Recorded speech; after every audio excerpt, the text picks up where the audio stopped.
Hello everyone, स्वागत है आप सभी का विज्ञान वृक्ष के इस ऑनलाइन प्लेटफॉर्म पर। आज के इस लेक्चर में अपन पीवाईक्यू सीरीज में कंटिन्यू करने वाले हैं गेट के क्वेश्चन जिसमें हम करेंगे सॉलिड चैप्टर के क्वेश्चन। अब तक के देखो गेट में जितने क्वेश्चन आए हैं सॉलिड टॉपिक से, गेट 2005 से लेके 2024 तक के सारे क्वेश्चन यहाँ पर अपन सोल्व करेंगे। ठीक है, तो स्टार्ट करते हैं अपने पहले क्वेश्चन से। पहला क्वेश्चन तो क्या कह रहा है, ये पूछ रहे हैं सोडियम क्लोराइड के बारे में इनकरेक्ट स्टेटमेंट यहाँ पे कौन सी है। देखो पहला ऑप्शन कह रहा है कि यहाँ पे सोडियम और क्लोराइड जो इनके आयन होंगे अडॉप्ट करते हैं इनर्ट गैस कॉन्फ़िगरेशन। जो बात करेक्ट है इनकरेक्ट। देखो सोडियम है, जब लूज करेगा 1 इलेक्ट्रॉन बनेगा Na+, और क्लोरीन है जब करेगा गेन 1 इलेक्ट्रॉन तो बनेगा Cl-।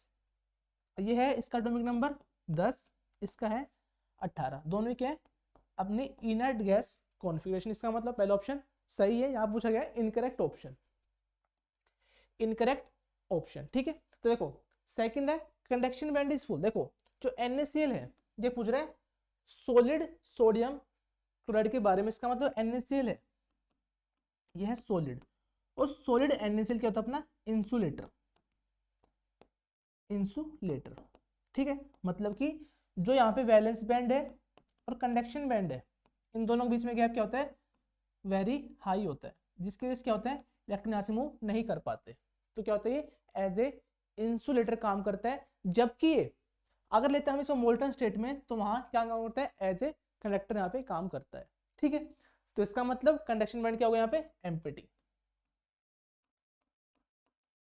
लेकिन यहाँ पे क्या लिखा है कंडक्शन बैंड इज फुल। इसका मतलब अपना ऑप्शन बी है वो है इनकरेक्ट स्टेटमेंट, और हमसे पूछा गया था इनकरेक्ट स्टेटमेंट कौन से। इसका मतलब यहाँ पे ऑप्शन अपना बी करेक्ट होगा। यहाँ पर अपना ऑप्शन बी करेक्ट होगा। ठीक है, अब देखो थर्ड कह रहा है conduction band is empty. Conduction band empty है, बात बिल्कुल सही है। इसका मतलब ये भी सही था, ये भी सही था, और वैलेंस बैंड अपना क्या होता है यहाँ पे फुल होता है। इसका मतलब यहाँ पे अपना ऑप्शन भी करेक्ट होगा। ठीक है, आई होप ये क्वेश्चन आपको समझ में आया होगा। क्वेश्चन अपना था गेट 2005 से। अब चलते हैं अपने अगले क्वेश्चन की ओर। देखो यहाँ क्या कह रहा है, यहाँ पे मुझे देखो कह रहा है बीसीसी मेरे पास एक लेटिस है, मेरे पास एक बीसीसी लेटिस है जिसकी मुझे वॉल्यूम गिवन है। वॉल्यूम है 75.8 सेंटीमीटर क्यूब पर मोल। ये है वॉल्यूम, मतलब कि volume occupied by 1 mole of atom. ठीक है, अब यहां पे मेरे पास मोलर मास गिवन है, that is equal to 137.3। Density given है 3.62 ग्राम पर सेंटीमीटर क्यूब। ठीक है, और मुझसे पूछ रहा है यहाँ पे इसकी एटॉमिक रेडियस क्या होगी। इसकी यहाँ पर एटॉमिक रेडियस क्या होगी, कैसे निकालेंगे। देखो एटॉमिक रेडियस कैसे निकालेंगे, लेटेस्ट कौन सा है, लेटेस्ट है मेरे पास यहाँ पर बीसीसी। अब देखो जब इसने वॉल्यूम गिवन है तो ये क्या क्यूबिक है, और क्यूब की वॉल्यूम क्या होती है अपनी ए क्यूब। क्यूब की वॉल्यूम होती है मेरे पास ए क्यूब। देखो यहाँ पे डेंसिटी वगैरह गिवन है, इसका यहाँ पे कोई यूज नहीं है, डायरेक्ट अपन निकाल सकते कैसे। देखो डेंसिटी सॉरी जो वॉल्यूम है वो अपनी ए क्यूब है, और वॉल्यूम गिवन है for 1 mole of atom, volume पर मोल। इसका मतलब अगर यहाँ पे वॉल्यूम है 1 मोल ऑफ एटम के लिए, वॉल्यूम है अपने 1 मोल ऑफ एटम के लिए, तो मुझे चाहिए सिंपल वॉल्यूम। तो क्या करेंगे अपन, वॉल्यूम है जो थी अपनी वॉल्यूम पर मोल, वॉल्यूम पर मोल क्या करूंगा, इसको मैं मोल से मल्टीप्लाई करूंगा, और यहाँ पे अपने 6.023 इंटू में 10⁻23। तो क्या बन जाएगा, ये जो वॉल्यूम अपनी किसके बराबर थी, ए क्यूब, किसके बराबर अपना आएगा 75.8 सेंटीमीटर क्यूब मोल इनवर्स। यहाँ पर अपना 6.023 Avogadro number, that is equal to 10⁻23 mole inverse. ये बन जाएगा मेरे पास 75 6.8 डिवाइड बाय 6.023 10⁻⁻23 सेंटीमीटर क्यूब, ये अपने पास आ गई वॉल्यूम ए क्यूब। तो अगर यहां से मैं ए निकाल लूंगा, यहां से मैं ए को कैलकुलेट कर लूंगा। ए निकालने बाद मुझे पता है for BCC relation between radius and edge length is equal to √3a। तो आर क्या आएगा, √3a by r is equal to √3a by 4। तो आर क्या बनेगा यहां से, √3/4। ए की वैल्यू यहां से क्या आएगी, देखो जब मैं सोल्व करूंगा इसको फॉर ए, तो ए क्या आएगा यहां से 75.8 डिवाइड बाय 6.023, ये बनेगा मेरा a cube is equal to 125 into में 10⁻24 सेंटीमीटर क्यूब। तो यहाँ से ए क्या आएगा, जब यहाँ से मैं क्यूब रूट लूंगा तो बनेगा मेरे पास a is equal to 5 into में 10⁻8 सेंटीमीटर। वैल्यू पुट कर दूंगा 5 इंटू में 10⁻8 सेंटीमीटर। सोल्व कर लेंगे, यहाँ से मेरे पास आंसर आ जाएगा। यहाँ से मेरे पास रेडियस निकल के जाएगी किसकी, बीसीसी लेटिस की। तो यहाँ से रेडियस क्या आएगी, √3 डिवाइड बाय 4 इंटू में 5, ये अपना आएगा 2.16 इंटू में 10⁻8 centimetre, that is equal to approximately 2.2 into में 10⁻8 सेंटीमीटर। देख लो कहाँ पर अपना ऑप्शन मैच कर रहा है। अपना ऑप्शन यहाँ पे 2.2 इंटू में 10⁻8 सेंटीमीटर यहाँ पे क्या होगा, करेक्ट ऑप्शन होगा। ठीक है, तो यहाँ पे जो डेंसिटी गिवन थी उसका यहाँ पे कोई रोल नहीं है। सिंपल अपन वॉल्यूम से ए निकाल लेंगे, ए निकालने के बाद अपन ए और आर के बीच जो रिलेशन होता है उसको यूज करके अपन आर भी कैलकुलेट कर लेंगे। ठीक है, क्वेश्चन था अपना 2006 से। अब चलते अपने अगले क्वेश्चन की ओर। देखो क्या कह रहा है, ये पूछ रहा है zinc blende and zinc wurtzite structure. Zinc woods and zinc blende structure है उसके बारे में पूछ रहा है। देखो जिंक ब्लेंड दोनों क्या क्या होता है, फॉर्मूला ZnS। डिफरेंस क्या होता है, डिफरेंस होता है इसकी क्रिस्टल स्ट्रक्चर पर। यहां पे जिंक होता है, ये होता है अपना at FCC, sorry at alternate tetrahedral void. वहीं अपना S-2 है, ये होता है अपना FCC पर। जो जिंक वुड है इसमें क्या होता है, जो Zn+2 है ये होता है अपना अल्टरनेट टेट्राहेड्रल वॉइड। वहीं अपना S-2 ये होता है अपना HCP पर, हेक्सागोनल क्लोज पैकिंग। तो इसका मतलब जिंक ब्लेंड अपना FCC यानी कि CCP और जिंक वुडजाइट अपना ये अपना हेक्सागोनल क्लोज पैकिंग में एग्जिस्ट करता है। तो देख लो कहाँ मैच कर रहा है ऑप्शन, जिंक ब्लेंड। स्टार्टिंग में जिंक ब्लेंड आ रखा है, इसका मतलब जिंक ब्लेंड किस पे, CC पर। ये अपना hexagonal, option incorrect. Simple cubic, option incorrect. D अपना, तो अपना ऑप्शन यहाँ पे बी करेक्ट होगा। Cubic and hexagonal close packing is correct option for zinc blende and zinc wurtzite structure. ठीक है, क्वेश्चन था अपना गेट 2006 से। अब चलते अपने अगले क्वेश्चन की ओर। देखो बड़ा ही सिंपल क्वेश्चन है, पूछ रहा है latest parameter for a monoclinic system. Monoclinic system के लिए लेटेस्ट पैरामीटर यहाँ पे क्या होगा। यहाँ पे गिवन है मेरे पास ABC and alpha beta gamma. Alpha beta gamma are angles, ABC and are length. देखो जब हम लिखते हैं क्यूबिक, टेट्रागोनल, ऑर्थोरोम्बिक,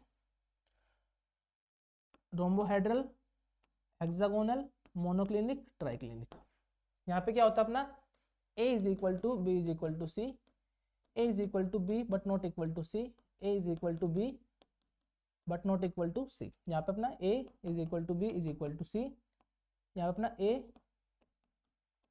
यहाँ पे अपना ये बनता है। ठीक है, यहाँ पे अपना alpha beta is equal to gamma is equal to 90 degree, ये भी सेम, ये भी सेम। यहाँ पे अपना alpha is equal to beta is equal to gamma but not equal to 90 degree, यहाँ पे alpha is equal to beta is equal to 90 but gamma is equal to 120 degree. यहाँ पे अपना alpha is equal to gamma is equal to 90 degree but beta is not equal to 90 degree. यहाँ पे अपने क्या होता है, alpha not equal to beta not equal to gamma not equal to 90 degree. ये होता है यहाँ पे अपना क्रिस्टल सिस्टम, 7 क्रिस्टल सिस्टम। ठीक है, तो यहाँ पे देखो फॉर मोनोक्लिनिक मतलब कि ये अपना monoclinic, cubic, tetragonal, orthorhombic, rhombohedral, hexagonal, monoclinic, triclinic, ये अपना मोस्ट सिमेट्रिक, ये अपना लिस्ट सिमेट्रिक। ठीक है, तो यहाँ पे मोनोक्लिनिक लिए a is not equal to b not equal to c, a not equal to b not equal to c, alpha is equal to gamma is equal to 90 degree but beta is not equal to 90 degree. ये होता है अपना correct option for monoclinic crystal. तो यहाँ पे देख लो option अपना कौन सा मैच कर रहा है। यहाँ पे देखो ए और बी तो वैसे इनकरेक्ट हो गए, यहाँ पे ए और बी सी बराबर बता रखे हैं। यहाँ पे a not equal to b not equal to c, alpha is equal to gamma that is equal to 90 degree. इसका मतलब यहाँ पे ऑप्शन अपना ए करेक्ट होगा। यहाँ पर अपना ऑप्शन ए करेक्ट होगा। क्वेश्चन था अपना गेट 2008 से। ठीक है, अब चलते अपने अगले क्वेश्चन की ओर।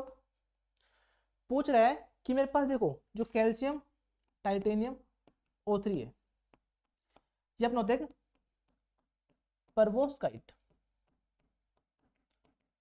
ठीक है, इसके बारे में पूछ रहा है, टाइटेनियम है उसका यहाँ पे कोऑर्डिनेशन नंबर क्या होगा। देखो जो कैल्शियम है ये अपना होता है बॉडी सेंटर पर, बॉडी सेंटर पर, टाइटेनियम +4 ये अपना होता है यहाँ पर कहां पर, एच पर। वहीं जो अपना O-2 है ये कहां पर होता है, ये होता है अपना कॉर्नर पर, ये तो अपना कॉर्नर पर। ठीक है, यहाँ पे सिस्टम होता है। तो देखो जब O-2 कॉर्नर पर होता है और टाइटेनियम +4 अपना एच सेंटर पर होता है, तो ये पूछ रहा है कि जो टाइटेनियम है इसका यहाँ पर कोऑर्डिनेशन नंबर क्या होगा। टाइटेनियम है इसका यहाँ पर कोऑर्डिनेशन नंबर क्या होगा। देखो यहाँ पर कोऑर्डिनेशन नंबर 6, यहाँ पर इसका कोऑर्डिनेशन नंबर यहाँ पर 6 निकल के आता है, यहाँ पर इसका कोऑर्डिनेशन नंबर 6 निकल कर आता है। ठीक है, तो अपना ऑप्शन यहाँ पे 6 करेक्ट होगा। यहाँ पर अपना ऑप्शन बी करेक्ट होगा। ठीक है, अब चलते अपने अगले क्वेश्चन की ओर। देखो पूछ रहा है कि यहां पर जब मेरे पास coordination number of Ba+2 barium +2 का गिवन है दैट इज इक्वल टू 8, तो यहाँ पे जो F- है उसका यहाँ पे कोऑर्डिनेशन नंबर क्या होगा। F- का यहाँ पर कोऑर्डिनेशन नंबर क्या होगा। देखो ये है एक फ्लोराइड स्ट्रक्चर, फ्लोराइड स्ट्रक्चर। ठीक है, यहाँ पे क्या होता है, जो मेरे पास Ba+2 ये अपने होते हैं FCC पर, वहीं अपना F- है ये अपना होता है ऑल टेट्राहेड्रल वॉइड पर। तो देखो एक Ba+2 कितने F- से गिरा हुआ है, वो हो गया Ba+2 का coordination number that is equal to 8। लेकिन अपना 1 F- कितने Ba+2 से घिरा हुआ है, वो होगा कोऑर्डिनेशन नंबर ऑफ F- यानी फ्लोराइड। तो कैसे निकालेंगे, देखो अगर मैं क्यूब ड्रा करूं, अगर मैं क्यूब ड्रा करूं,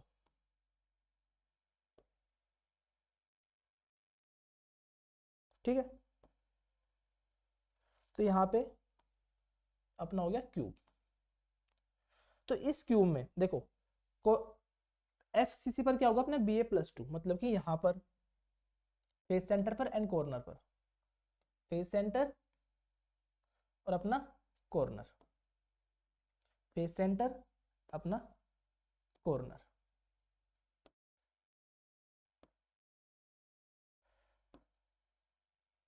फेस सेंटर एंड कॉर्नर। वहीं जो अपना F- होगा वो होगा ऑल टेट्राहेड्रल वर्ड, और FCC में जो टेट्राहेड्रल वर्ड है वो होती है अपनी बॉडी डायगोनल पर, बॉडी डायगोनल पर। देखो तो यहां पर जो बॉडी डायगोनल है वो कौन कौन से हैं, देखो एक एक, ठीक है, ये अपना 2, यहां से अपना 3 और यहां से अपना 4। इस प्रकार से मेरे पास यहाँ पे टोटल 4 बॉडी डायगोनल होते हैं और एक बॉडी डायगोनल पर 2 टेट्राहेड्रल वर्ड होती है। तो कौन कौन सी होगी यहाँ पे टेट्राहेड्रल वर्ड? 1 2 3 4 5 6 7 8। ठीक है, तो यहाँ पे देखो कोई भी उठा लो टेट्राहेड्रल वर्ड, मान लो मैंने ये उठा ली, तो देखो यहाँ पर देखो इससे यहाँ पर अगर देखे ढंग से तो देखो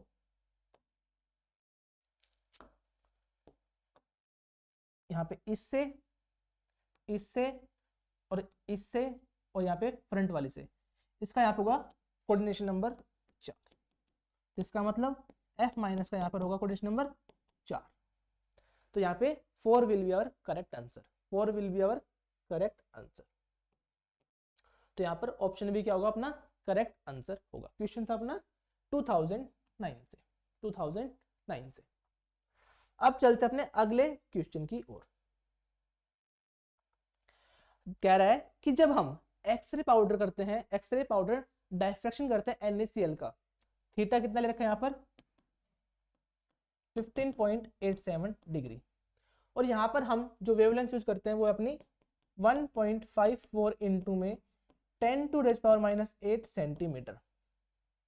तो पूछ रहा है स्पेसिंग बिटवीन द प्लेन यानी कि डी की वैल्यू यहाँ पर क्या होगी, डी की वैल्यू यहाँ पर क्या होगी, डी की वैल्यू यहाँ पर क्या होगी, कैसे निकालेंगे? देखो n lambda is equal to 2d sine theta, 2d sine theta. यहाँ पर देखो एक्सरे पाउडर डायफ्रैक्शन, यहाँ पे थीटा की वैल्यू गिवन है मेरे पास, और यहाँ पर मेरे पास वेवलेंथ गिवन है। The spacing between the plane हमसे पूछ रहा है ऑफ NaCl। तो n की वैल्यू 1, लैम्डा की वैल्यू कितनी है 1.54 इंटू में 10⁻⁸, ये कितने किसमें दे रखा है सेंटीमीटर में, centimetre is equal to 2d हमें कैलकुलेट करना है, और यहाँ पर साइन थीटा कितना गिवन है साइन 15.87 डिग्री, 15.87 डिग्री। तो यहाँ से मैं d को कैलकुलेट कर लूँ, कैसे आएगा 1.54 इंटू में, देखो मुझे चाहिए एंगस्ट्रॉम में, तो यहाँ पे फिलहाल इतना ही लिख लो centimetre, divide by 2 sine 15.87 degree. Solve कर लेते हैं इसको और देख लेते हैं यहाँ पर मेरे पास करेक्ट ऑप्शन यहाँ पे क्या निकल के आएगा। 1.54 divide by 2 divide by sign 15.87, that will be 2.815। ठीक है, तो ये किस में आएगा इनटू में 10⁻⁻8 सेंटीमीटर है, सेंटीमीटर करूंगा मीटर में कन्वर्ट कितना बनेगा 10⁻⁻2 मीटर। तो क्या बन गया ये अपन बन गया एंगस्ट्रॉम। तो कितना आंसर आएगा 2.815 एंगस्ट्रॉम। तो यहाँ पर अपना ऑप्शन बी मैच कर रहा है 2.82 एंगस्ट्रॉम, 2.82 एंगस्ट्रॉम। ये डी क्या है spacing between two plane. Option question था अपना 2009 से।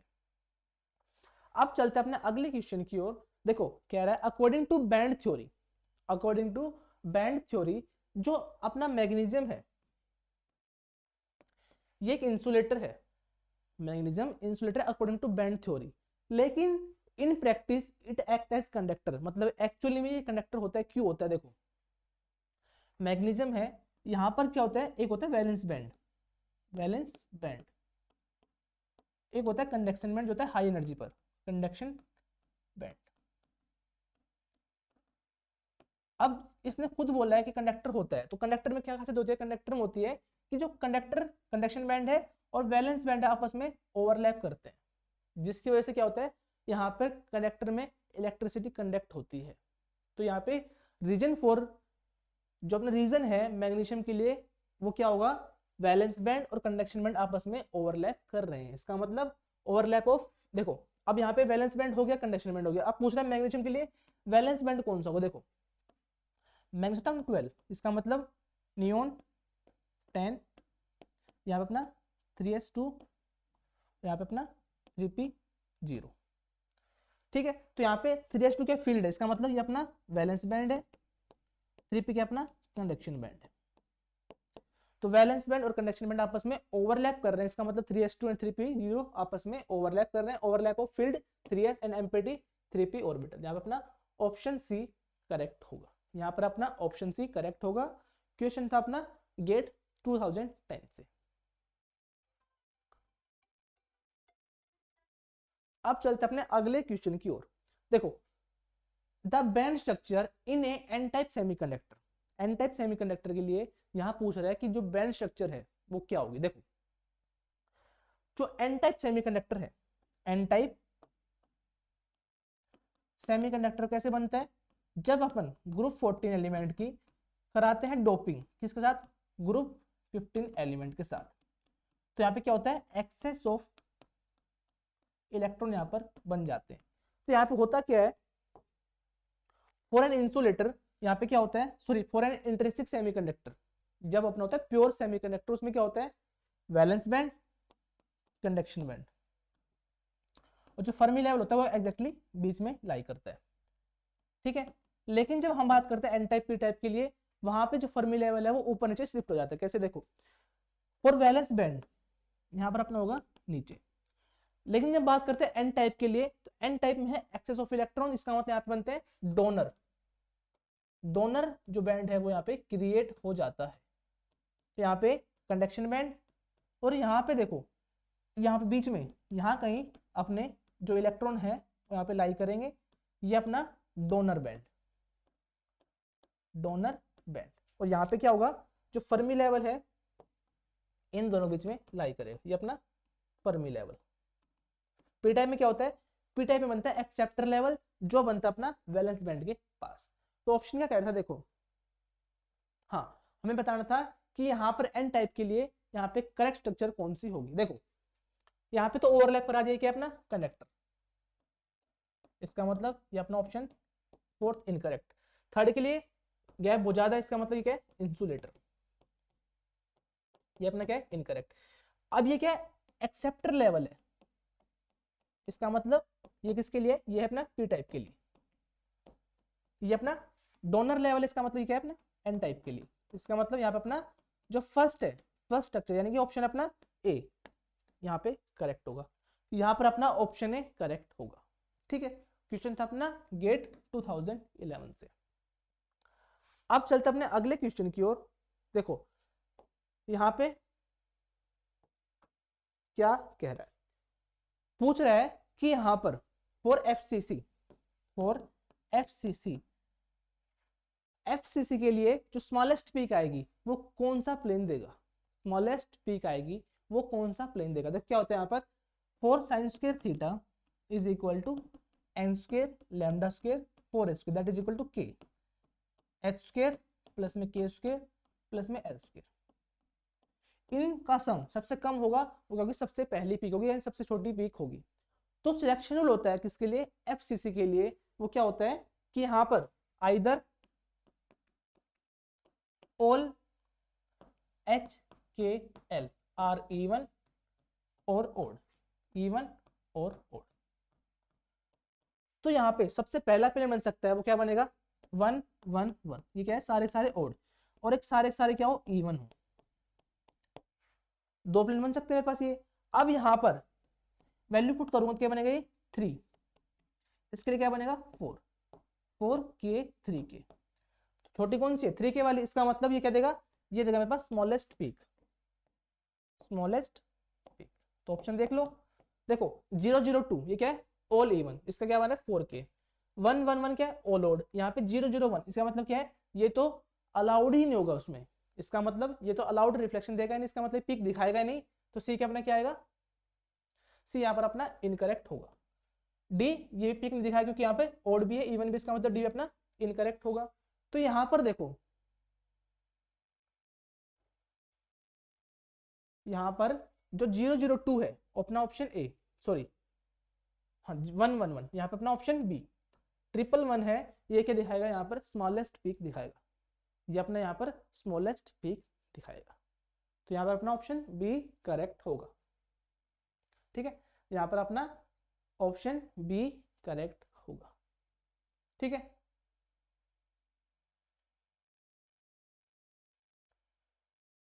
अब चलते अपने अगले क्वेश्चन की ओर।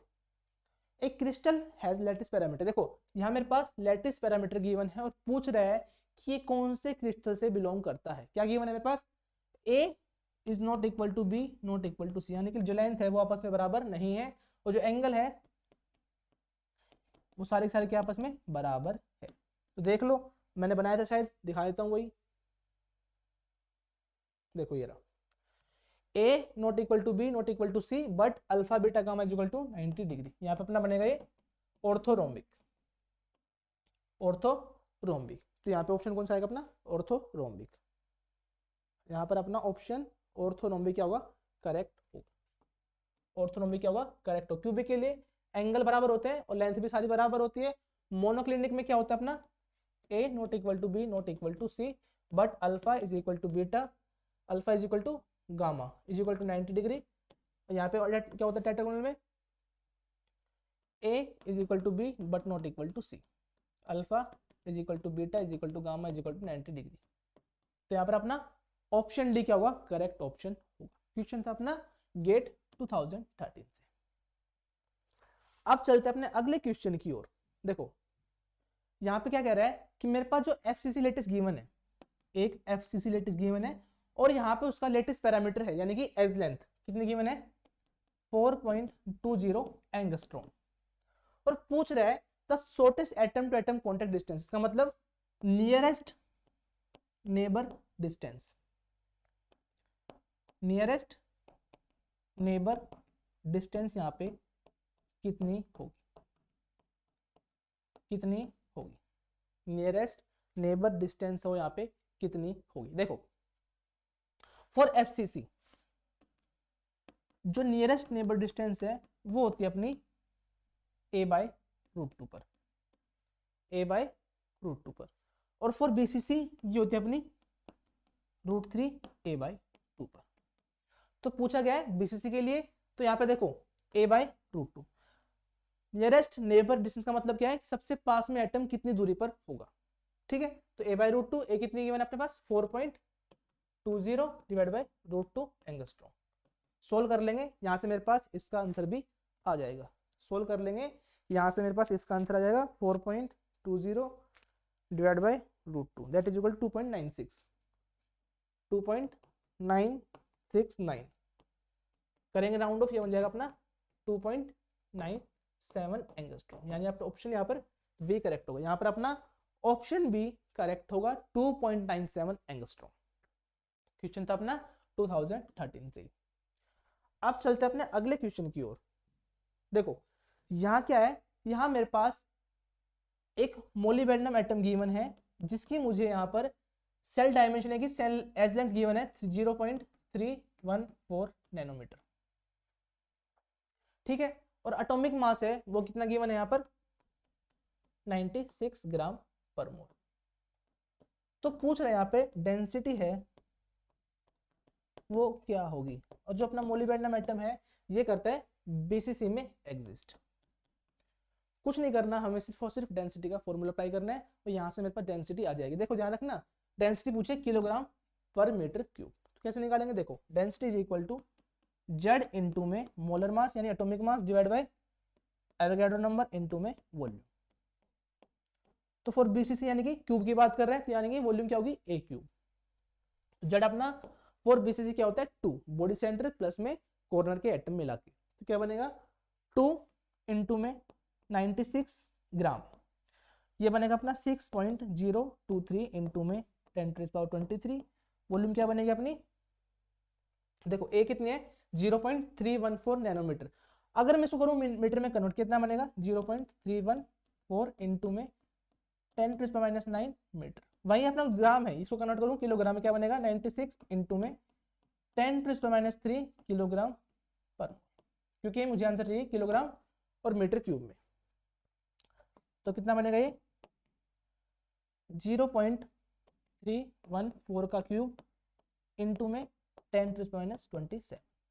सोल्व कर लेंगे, यहाँ से मेरे पास डेंसिटी निकल के आ जाएगी, यहाँ से मेरे पास डेंसिटी निकल के आ जाएगी, यहाँ से मेरे पास डेंसिटी निकल के आ जाएगी। कितना आएगा देख लेते हैं एक बार। ये बनेगा अपना 96 × 2 डिवाइड बाई 6.023 डिवाइड बाई 0.314, ये बनेगा अपना 1029 और यहाँ पे बनेगा अपना डिवाइड बाय इनटू में 10, ये बनेगा अपना 10290 किलोग्राम पर मीटर क्यूब। ये बनेगा यहाँ पर अपना करेक्ट आंसर, ये बनेगा अपना यहाँ पर करेक्ट आंसर 1029.67, तो ये बनेगा अपना 1029.6.7 किलोग्राम पर मीटर क्यूब। क्योंकि अपना आंसर एनएटी में है तो यहाँ पर अपने को आंसर एग्जैक्ट निकालना पड़ता है, तो यहाँ पर अपना आंसर आएगा 1029.6.7 किलोग्राम पर मीटर क्यूब। ठीक है, क्वेश्चन था अपना गेट 2014 से। अब चलते अपने अगले क्वेश्चन की ओर। यहां पर पूछ रहा है कि मेरे पास एक प्लेन गिवन है 110, ये प्लेन गिवन है इन्हें simple cubic lattice with lattice parameter. यहाँ पे ए भी गिवन है मेरे पास, ए जो अपने डिस्टेंस है उसको माना इसने ए। तो पूछ रहा है कि यहाँ पे distance between two successive plane, यहाँ पे डी की वैल्यू है वो क्या होगी। मतलब कि इन एक प्लेन ये है और एक से पैरेलल प्लेन दूसरा है 110, अपना एक प्लेन और भी है, तो इन दोनों प्लेन के बीच में यानी कि इसके पैरेलल प्लेन के बीच में डिस्टेंस यहाँ पे कितनी होगी। कैसे निकालेंगे देखो, d is equal to a √h² plus में k² प्लस में l²।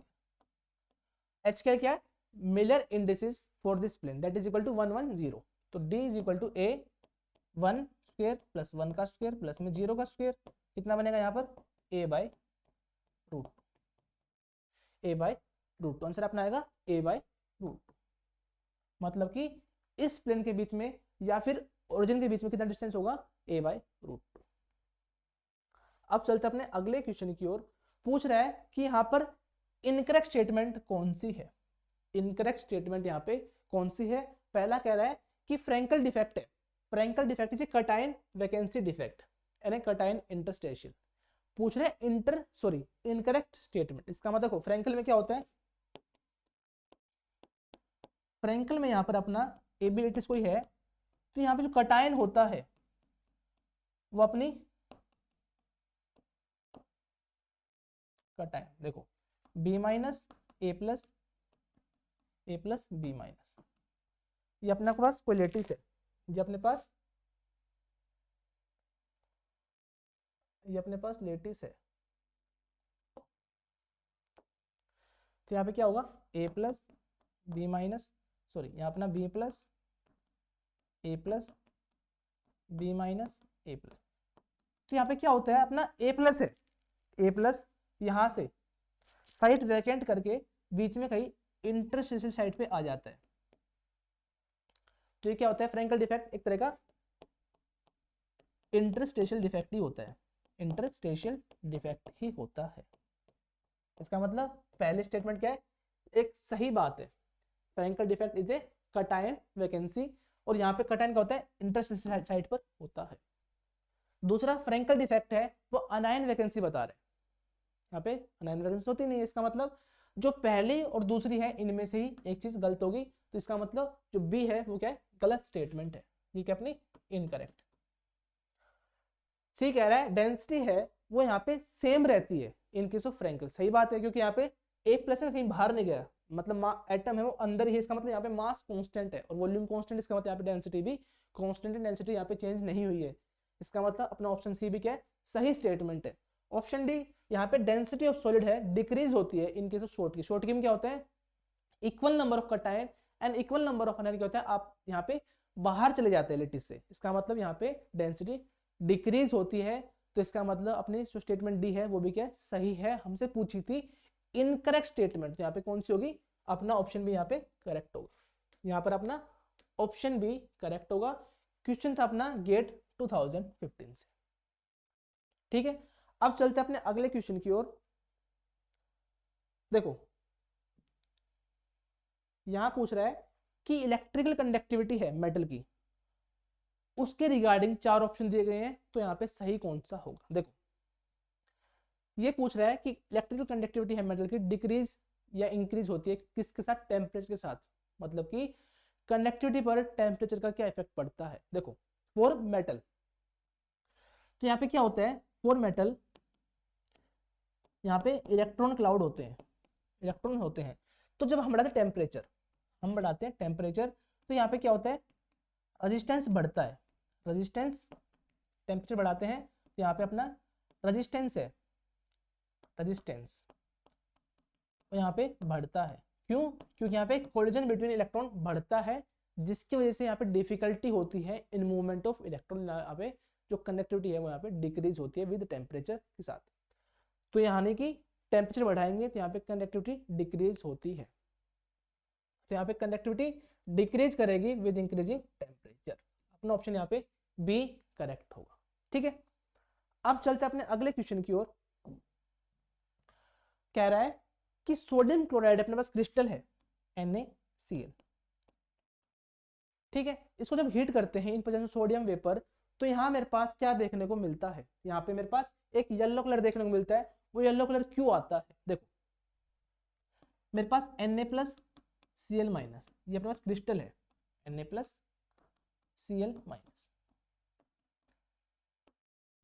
तो यहाँ पे होता क्या है कि यहाँ पे जो यहाँ पे क्लोरीन है, Na है, सोडियम, सोडियम अपना चलाते सरफेस के ऊपर, सरफेस के ऊपर बाय लूजिंग 1 इलेक्ट्रॉन। यहाँ पे क्या होता है, जो क्लोरीन है ये होती है कन्वर्ट किसमें, Cl2 में, बाय लूजिंग 1 इलेक्ट्रॉन। ठीक है, जो सोडियम है वो अपना Na+ में कन्वर्ट हो जाता है। यहाँ पे जो क्लोरीन माइनस है Cl2 में, यहाँ पे इलेक्ट्रॉन छोड़ देगी और ये इलेक्ट्रॉन बीच में आएगा, ये काम करेगा एज ए एफ सेंटर का काम करेगा, एज ए एफ सेंटर का काम करेगा, जो यहाँ पे रीजन होता है किसका, येलो कलर का। तो यहाँ पे इसका आंसर क्या आएगा, एफ सेंटर, एफ सेंटर। ठीक है, तो यहाँ पर अपना ऑप्शन सी करेक्ट होगा। क्वेश्चन था अपना गेट 2016 से। अब चलते हैं अपने अगले क्वेश्चन की ओर। यहां पूछ रहा है कि जो बैंड स्ट्रक्चर है वो कुछ इस तरीके से बन रही है,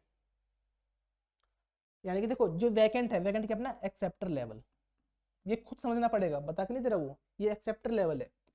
अपन ने देखा भी था पहले क्वेश्चन, एक होता है डोनर लेवल जो यहाँ पे कंडक्शन बैंड के नजदीक बनता है, वो फील्ड होता है। ठीक है, एक्सेप्टर लेवल ये कब बनता है, ये बनता है मेरे पास पी टाइप सेमीकंडक्टर के केस में, पी टाइप सेमीकंडक्टर के केस में। और पी टाइप कब बनता है, जब हम ग्रुप 14 में डोपिंग करते हैं ग्रुप 13 की, तो यहाँ बनता है होल, जो बनता है एक्सेप्टर लेवल। ठीक है, तो देख लेते हैं, ये बनेगा P type semiconductor formed by doping silicon with phosphorus, यानी कि ग्रुप 15, ये अपना इनकरेक्ट होगा। सिलिकॉन विद बोरॉन, ये अपना ग्रुप 13 है, इसका मतलब अपना ऑप्शन डी यहाँ पे करेक्ट होगा, यहाँ पर अपना ऑप्शन डी करेक्ट होगा। पी टाइप सेमीकंडक्टर बनता है by doping of group 13 element with group 14, तो क्या बनेगा यहाँ पर पी टाइप सेमीकंडक्टर, जिसका यहाँ पर जो बैंड स्ट्रक्चर है वो यहाँ पर इस तरीके से दिखेगी। तो आई होप ये क्वेश्चन भी आपको समझ में आया होगा। क्वेश्चन था अपना गेट 2016 से। अब चलते हैं अपने अगले क्वेश्चन की ओर। देखो यहां कह रहा है कि मेरे पास एक स्पाइनल गिवन है MgAl2O4, ये है मेरे पास एक नॉर्मल स्पाइन, नॉर्मल स्पाइन। यहां पे क्या होता है, ये अपना एज ए FCC स्ट्रक्चर में एग्जिस्ट करता है, अपना FCC स्ट्रक्चर में एग्जिस्ट करता है, जिसमें जो +2 वाला कटाइन होता है ये अपना होता है नॉर्मल में कितने होता है, टेट्राहेड्रल में, टेट्राहेड्रल वॉइड। वहीं जो +3 होता है अपना +3 कटाइन, ये अपना होता है octahedral void in case of normal spine, ये अपना होता है FCC में। ठीक है, तो देखो क्यों ये क्यों होता है, क्योंकि यहाँ पे CFSC हाई होती है +3 वाले की, इसलिए यहाँ पे +3 अपना इन ऑक्टाहेड्रल वॉइड में एग्जिस्ट करना पसंद करता है। तो यहाँ पे देखो टोटल +3 जिसके यहाँ पे ऑक्सीडेशन स्टेट कितने +3 कितने है वो कटायन है मेरे पास कितने 2, that is equal to aluminium +3। और जो टोटल +2 वाले हैं वो कितने हैं 1, that is equal to Mg+2 that is equal to 1। तो हमें पता है फॉर FCC ऑक्टाहेड्रल वॉइड है कितनी होती है यहाँ पर 4, जितने नंबर ऑफ एटम उतनी अपनी ऑक्टाहेड्रल वॉइड। और यहाँ पे टेट्राहेड्रल वॉइड कितनी होती है अपनी 8, तो 8 में से एक अपनी ऑक्यूपाई है, तो 1/8 क्या हो गई ऑक्यूपेंसी ऑफ टेट्राहेड्रल वॉइड। ठीक है, और टोटल ऑक्टाहेड्रल वॉइड है 4, जिसमें ऑक्यूपाई कितने कर रखे 2/4 दैट इज इक्वल टू 1/2। 1/2 क्या है अपनी ऑक्यूपेंसी ऑफ ऑक्टाहेड्रल वॉइड। तो इसका मतलब ऑक्टाहेड्रल वॉइड कितनी अपनी 1/2 की है कितनी अपनी 1/8। तो 1/2 एंड 1/8 क्या हो गया यहाँ पे करेक्ट आंसर होगा। 1/2 एंड 1/8 क्या हो गया यहाँ पे करेक्ट आंसर होगा। इनवर्स में क्या होता है कि यहाँ पे +3 वाला +2 में ऑक्यूपाई करता है और डिपेंड करता है यहाँ पे कितनी ऑक्यूपेंसी है, मतलब कितने एटम यहाँ पे कितना परसेंटेज यहाँ पे +3 का +2 में आ रहा है। ठीक है, नॉर्मल के केस में अपना 1/2 एंड 1/8 अपना यहाँ पे क्या होगा करेक्ट आंसर होगा। क्वेश्चन था अपना गेट 2017 से। अब चलते अपने अगले क्वेश्चन की ओर। यहाँ पूछ रहा है कि मेरे पास एक अपना NaCl है, एक अपना CaCl है, ये किस टाइप की स्ट्रक्चर या क्रिस्टल में एग्जिस्ट करते हैं, किस टाइप की यूनिट सेल इनके पास बनती है। देखो NaCl में क्या होता है कि यहाँ पे Na+ ऑक्टाहेड्रल बॉन्ड में और Cl- क्या होता है अपने FCC में, या फिर इसका रिवर्स भी कर सकते हैं इन दोनों केस में। ठीक है, CaCl में क्या होता है अपना जो सीजियम है ये होता है अपना क्यूबिकल वॉइड में, क्यूबिकल वॉइड में। वहीं अपना Cl- किस में होता है, ये अपना होता है कॉर्नर पर। इसका मतलब ये क्या बनता है, ये बनता है अपना प्रिमिटिव सिंपल। जो CaCl है ये बनाता है प्रिमिटिव, ये बनाता है अपना FCC। तो NaCl FCC और CaCl प्रिमिटिव। ठीक है, तो यहाँ पे क्या होगा P है वो बता रहा है प्रिमिटिव को, F बता रहा है फेस सेंटर को, I बता रहा है BCC को। इसका मतलब NaCl है F और CaCl अपना P। आंसर क्या होगा F and P, F and P। यहाँ पे अपना ऑप्शन B करेक्ट होगा, F and P, F and P। अब चलते अपने अगले क्वेश्चन की ओर। देखो ये पूछ रहा है द एनर्जी बैंड डायग्राम, जो मैग्नीशियम है इसका एनर्जी बैंड डायग्राम क्या होगा। मैग्नीशियम क्या अपना एक कंडक्टर होता है, बताया मैंने क्वेश्चन आ रखा था पहले भी इस पे। यहाँ क्या होता है 3s2 वैलेंस बैंड, 3p0 क्या होता है अपना कंडक्शन बैंड। तो यहाँ पे क्या होता है दोनों आपस में ओवरलैप करते हैं, जिसकी वजह से क्या होता है यहाँ पे कंडक्टिविटी हमें देखने को मिलती है। तो इसका मतलब इसकी जो करेक्ट बैंड स्ट्रक्चर कौन सी होगी, यहाँ पे गैप आ रखा है यहाँ पर, इसका मतलब ऑप्शन ए इनकरेक्ट। यहाँ पे गैप आ रखा है ऑप्शन इनकरेक्ट, जाहिर सी बात है इसमें पी भी फिल दिखा रखा है, ये भी गैप दिखा रखा है अपना इनकरेक्ट। यहाँ पे क्या हो रखा है ओवरलैप कर रखे हैं, यहाँ पे अपना ओवरलैप दिखा रखा है अपना ऑप्शन यहाँ पे डी करेक्ट होगा। यहाँ पर अपना ऑप्शन डी करेक्ट होगा। यहाँ पे देखो यहाँ पे अपनी एस हाफ फील्ड है, यहाँ पे अपनी एस फुल फील्ड है, तो यहाँ पर अपना ऑप्शन डी करेक्ट होगा। ठीक है, अब चलते हैं अपने अगले क्वेश्चन की ओर। क्वेश्चन है अपना incorrect statement regarding the solid state of CaCl and CaF2, CaCl and CaF2।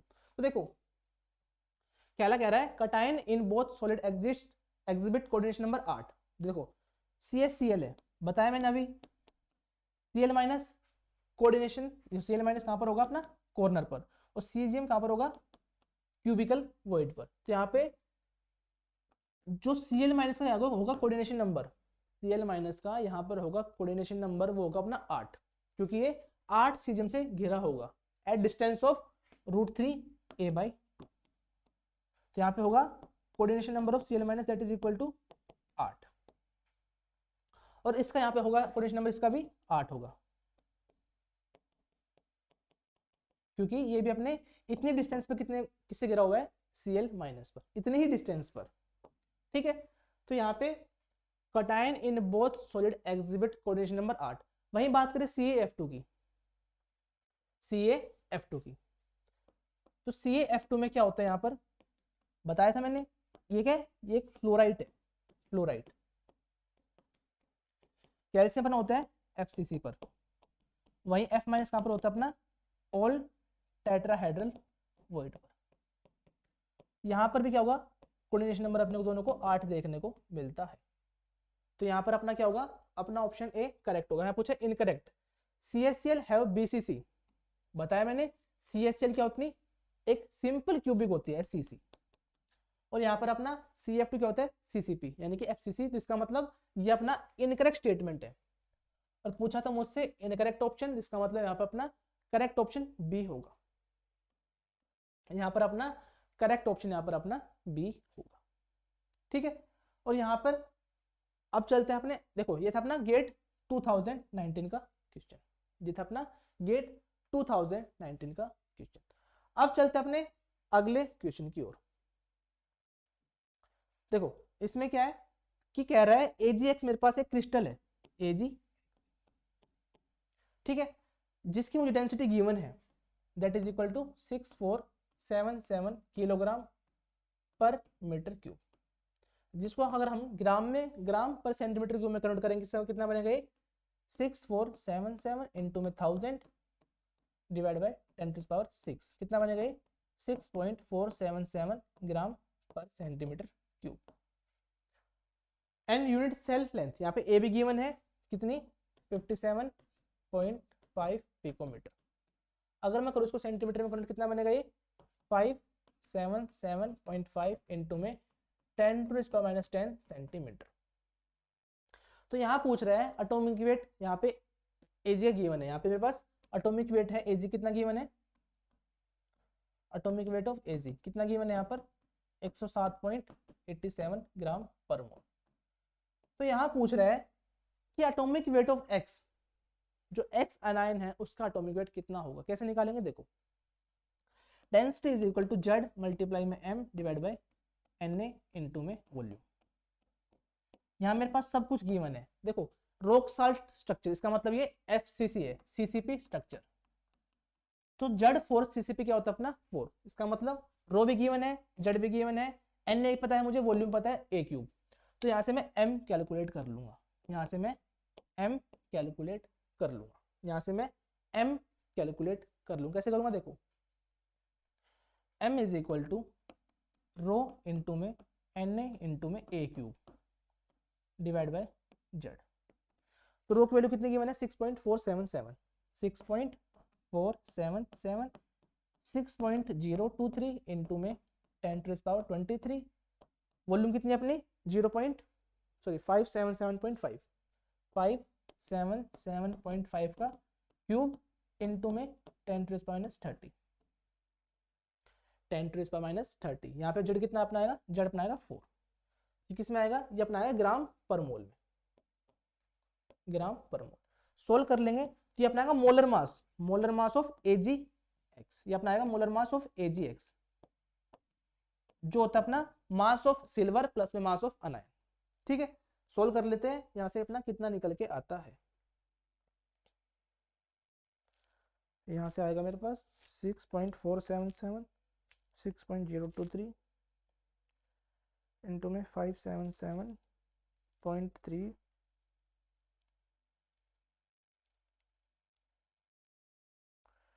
यहाँ से अपना क्यूब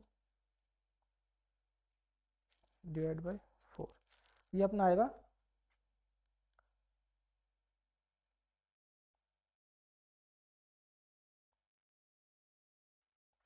डिवाइड, ये अपना आएगा 187.6 187.6 ग्राम पर मोल।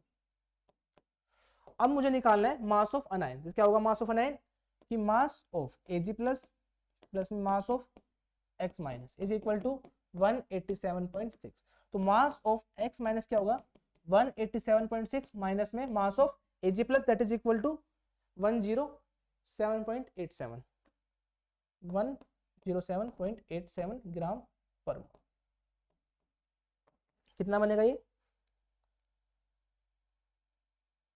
1 2 3 माइनस में 107.87, ये बनेगा अपना 79.77 ग्राम पर मोल। तो यहाँ पर अपना आंसर आएगा 79.77 79.77 ग्राम पर mole. Rounded off to up to 2 decimal place. ठीक है, क्वेश्चन था अपना गेट 2020 से। अब चलते अपने अगले क्वेश्चन की ओर। देखो हाँ, यहां मेरे पास देखो पूछ रहा है कि जब हम करते हैं X ray diffraction of using copper ray, lambda मेरे पास गिवन है वेवलेंथ 1.54 एंगस्ट्रॉम, जो पीक आती है वो आती है 2 थीटा के बराबर, कितनी है वो 33.60। ये क्या है मेरे पास ब्रैग एंगल, सॉरी ये मेरे पास diffraction angle, diffraction angle. Plane given है मेरे पास 1 1 1 प्लेन। तो पूछ रहे हैं यहाँ पर लेटिस पैरामीटर यानी कि ए एज लेंथ की वैल्यू यहाँ पे क्या होगी, कैसे निकालेंगे, देखो using Bragg's law n lambda is equal to 2d sin theta, n की वैल्यू 1, लैम्डा की वैल्यू 1.54 एंगस्ट्रॉम, यहाँ पे डी आएगा, डी की वैल्यू क्या होगी ए बाय प्लेन गिवन है मेरे पास h square plus k square plus l square that is equal to 1 square plus 1 square plus 1 square sin theta, sin 2 theta is equal to 33.6, theta क्या बनेगा, theta will be equal to 33.60 divide by 2 that is equal to 1, और यहाँ पे अपना 6, यहाँ अपना 16.8 यहाँ पे पास ए आ जाएगा 1.54 इंटू में √3 डिवाइड बाय 2 मल्टीप्लाई में साइन 16.8। सोल्व कर लेंगे, यहाँ से मेरे पास ए की वैल्यू निकल के आ जाएगी। ए की वैल्यू किस में आएगी, जो अपना लैम्डा था, लैम्डा किस में था अपना एंगस्ट्रॉम में, तो एक वैल्यू मेरे पास किस में आएगी एंगस्ट्रॉम में ही आएगी। तो 1.54 इंटू में √3 divide by 2 divide by sine 16.8 that is equal to 4.61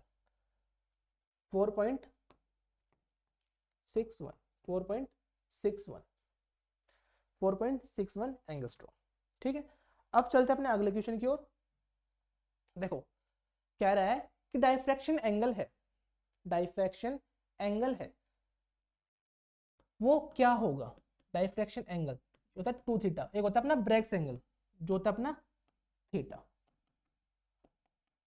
ठीक है, तो यहाँ पे मेरे पास जो प्लेन गिवन है वो है 3 to 1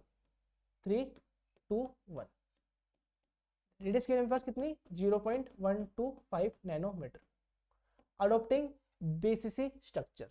तो यहाँ पूछ रहा है कि थीटा की वैल्यू क्या होगी, कैसे निकालेंगे, n lambda is equal to 2d sine theta. यहाँ कह रहा है एन की वैल्यू 1 है, तो लैम्डा वैल्यू कितनी की मैंने 0.0771 इज इक्वल टू 2, ए की वैल्यू डी की वैल्यू क्या होती है ए बाय जो प्लेन है, प्लेन कौन सा अपना 3 to 1, तो 3 का स्क्वायर 9, 2 का स्क्वायर 4, 1 का स्क्वायर 1 साइन थीटा, थीटा मुझे कैलकुलेट करना है। अब ए कैसे निकालेंगे, देखो हमें पता है for BCC relation between radius and edge length is equal to √3 by a, यहाँ से ए क्या होगा 4r by √3 that is equal to 0.125 nanometre.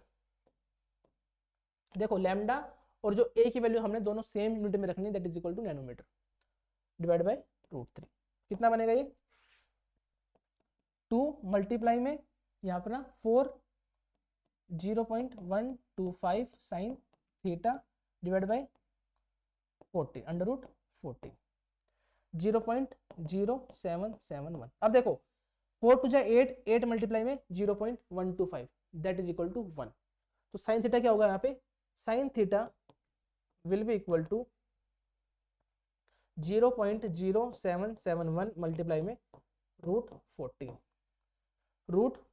Solve कर लेते हैं, इसको आंसर क्या आता है देख लेते हैं एक बार, 0.0771 मल्टीप्लाई में √14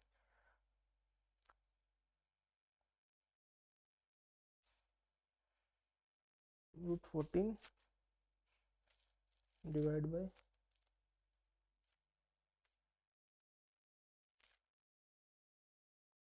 एक सेकेंड, हाँ मैंने गलती से √3 नहीं लिखा, तो 4 यहाँ पे अपना √3 भी आएगा, तो इनटू में √3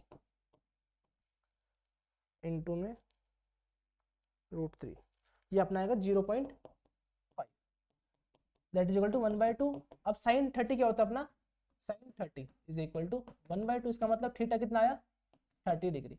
और हमसे पूछा है diffraction angle that is equal to 2 theta. इसका मतलब आंसर क्या आएगा यहाँ पे 2 × 30 that is equal to 60 degree.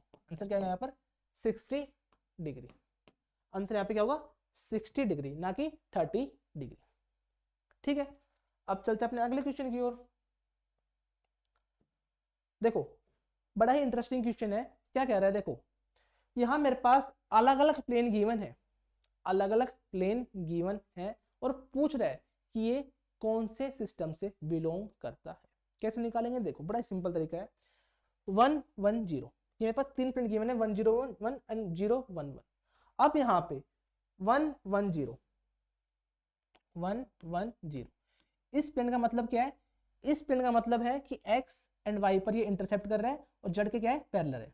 x y पे क्या कर रहा है इंटरसेप्ट कर रहा है और z के क्या है पैरेलल है। तो कैसे बनाएंगे ये प्लेन, देखो मेरे पास एक क्यूब ड्रा कर लेता हूं मैं। ये अपना क्यूब है, ये अपना एक क्यूब है। ठीक है, ये अपनी x, ये अपनी y, ये अपनी z। तो देखो ये अपना ओरिजिन मान लेते हैं। तो x पे और y पे इंटरसेप्ट कर रहे हैं, इसका मतलब देखो क्या होगा यहाँ पर, ये x पर इंटरसेप्ट कर रहा है और ये y पर इंटरसेप्ट कर रहा है। इन दोनों पे इंटरसेप्ट कर रहा है, z पे इंटरसेप्ट ये नहीं कर रहा, z पर इंटरसेप्ट नहीं कर रहा। इसका मतलब क्या होगा, ये प्लेन अपना कुछ इस तरीके से होगा। मेरा प्लेन ये होगा, यहाँ पर ये होगा मेरा प्लेन। अब इस प्लेन में गिवन क्या क्या है, देखो यहाँ पर एटम गिवन है, यहाँ पर गिवन है, यहाँ पर गिवन है, यहाँ पर गिवन है, यहाँ पर गिवन है और यहाँ पर गिवन है। ये अपना प्लेन है, मैंने बता रहा क्वेश्चन में खुद गिवन है। देखो जरा यहाँ पर एटम, यहाँ पर एटम, यहाँ पर एटम, यहाँ पर एटम, यहाँ पर एटम। ये कितने 0.20 नैनोमीटर, ये कितनी गिवन है मेरे पास 0.20 नैनोमीटर, 0.20 नैनोमीटर। वहीं अपनी जो डायगोनल लेंथ कितनी गिवन है वो है मेरे पास 0.39 नैनोमीटर। अब प्लेन मेरे पास दूसरा प्लेन है 101 101। इसका मतलब क्या है, x और z पे इंटरसेप्ट कर रहा है, ये y पे इंटरसेप्ट नहीं कर रहा, y पे इंटरसेप्ट नहीं कर रहा। तो वहीं मैं सेम क्यूब यहाँ पे ड्रॉ कर लेता हूं।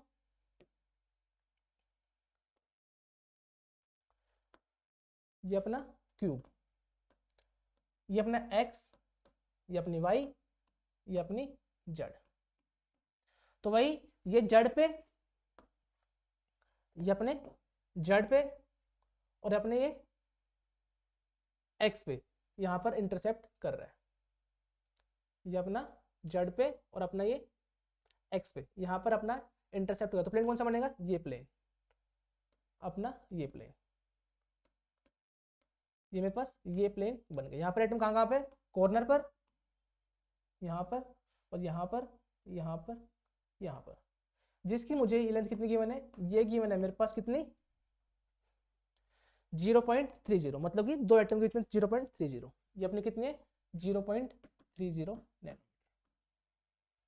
ठीक है, अब तीसरा प्लेन कौन सा है, तीसरा प्लेन है मेरे पास 011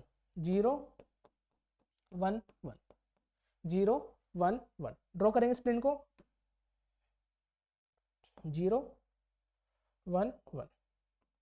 इसका मतलब क्या है, ये y और z पे ये इंटरसेप्ट कर रहा है लेकिन x पे इंटरसेप्ट नहीं कर रहा। इसका मतलब तो यहाँ पे इंटरसेप्ट कर रहा है, ये यहाँ पर इंटरसेप्ट कर रहा है। तो प्लेन कौन सा हो गया, ये प्लेन, प्लेन कौन सा हो गया मेरे पास, ये प्लेन, ये प्लेन, ये अपना हो गया ये प्लेन। ठीक है, तो इस प्लेन में यहाँ पर देखो जो लेंथ गिवन है मेरे पास, कितनी कौन कौन सी लेंथ गिवन है, यहाँ पर एटम कहाँ पर, यहाँ पर, यहाँ पर, यहाँ पर, यहाँ पर, यहाँ पर, यहाँ पर, यहाँ पर। तो लेंथ कितनी गिवन है मेरे पास, यहाँ पर ये 0.25, ये मेरे पास 0.25 नैनोमीटर। तो देखो यहाँ से मेरे पास ए भी आ गई, कितनी लेंथ अपनी ए की 0.25, बी कितनी आ गई 0.30 नैनोमीटर, सी कितनी आ गई अपने पास 0.20 नैनोमीटर। देखो यहाँ पे मेरे पास ए और बी सी तीनों ही बराबर नहीं है और ये देखो तीनों कंबाइन करेंगे तो यहाँ पे एटम कहाँ प्रेजेंट है, कॉर्नर पर और साथ साथ अपने फेस सेंटर पर। इसका मतलब कौन सा है, FCC, FCC है और A is not equal to B is not equal to C। मेरे पास 3 सिस्टम बन रहे हैं। तो देखो अब ऑप्शन में क्या गिवन है मेरे पास, ट्राइक्लिनिक, इसमें क्या होता है अपने पास A is not equal to B not equal to C। Monoclinic यहाँ पे अपना A not equal to B not equal to C। Tetragonal यहाँ पे क्या होता है अपना A is equal to B but not equal to C। यहाँ पे क्या होता है A is equal to B but not equal to C। तो यहाँ पे अपना ऑप्शन C तो वैसे ही इनकरेक्ट हो गया, बच गया अपना option A B C D। A B D में कैसे पता लगाएंगे कि यहाँ पर कौन सा सिस्टम है। देखो यहाँ से मुझे एक बात और पता चली थी, ये अपना है FCC। तो एक टेबल है कि यहाँ पर देखो